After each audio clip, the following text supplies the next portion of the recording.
Muli na namang pinatunayan ng Meralco na sila ay walang hindi kayang gawin basta sama-sama at nagtutulungan.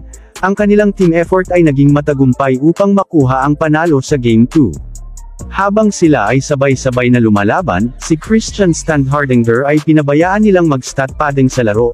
Ang kanyang bagong career high na 41 points ay nawalan rin ng saysay. Sinundan na lang nila Maverick Ahanmisi at Stanley Pringle ang kanyang produksyon ng 14 at 13 puntos. Ang kanilang bench scoring na kanilang kahinaan na umiskor lang ng 17 ay nilamon ulit ng Meralco.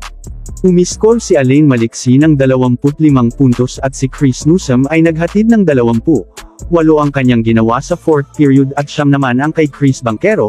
Ina-outscore nila dun ang Jean, 30-17. Bago yun sila ay nilampaso ng Ginebra sa 3rd quarter, 32-18 ang talaan sa period. Ang kanilang 17 abante ay tinunaw lang ng Jean, pero ang kanilang depensa ay pinagana nila sa dulo ng laban. Ang Ginebra ay 4 na puntos na lang ang nagawa sa huling 6 na minuto ng laro, at sa huling 2.5 minuto ay hindi na sila nakascore, kasabay ng 6-0 run ng Bolts upang isarado ang laban na panalo. Kumonekta lang ang Bolts ng 7 of 20 sa long distance, pero ang Jean Kings ay tumira ng mas malala. Sila ay 5 of 19 lang doon, tinalo din sila ng Bolts sa labanan sa loob ng pintura, 50-40. Inumpisahan ni Aguilar ang laban ng isang dunk para maaga silang makaramdam ng sigla sa laro. Ang Meralco ay umabot muna sa kalagitnaan ng opening period upang makuha nila ang isang abante.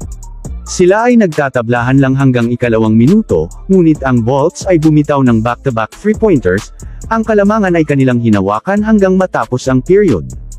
Ang kanilang distansya ay mabilis na umabot ng 10 puntos sa umpisa ng 2nd quarter, at yon ay umabot pa ng 11 sa ika-4 na minuto, na ibaba pa yon ng Jean sa 5 pero sa pagbawi ng Meralco ay naging 13 yon. Lumaki pa sa 17 puntos ang lamang ng Bolts sa ika-10 minuto ng 3rd period. Yun ay nananatiling double digits hanggang sa ika-6 na minuto bago yun dahan-dahan may baba ng Jean hanggang makuha nila ang abante. Nakahabol pa ng basket si Newsom bago matapos ang yugto upang may baba nila sa isa ang kalamangan ng Jean, at sa simula ng final quarter ay muli na naman siyang umiskor para maibalik sa kanila ang abante. Makailang ulit nagkaagawan ng kalamangan ang dalawang koponan hanggang sa ika-9 na minuto.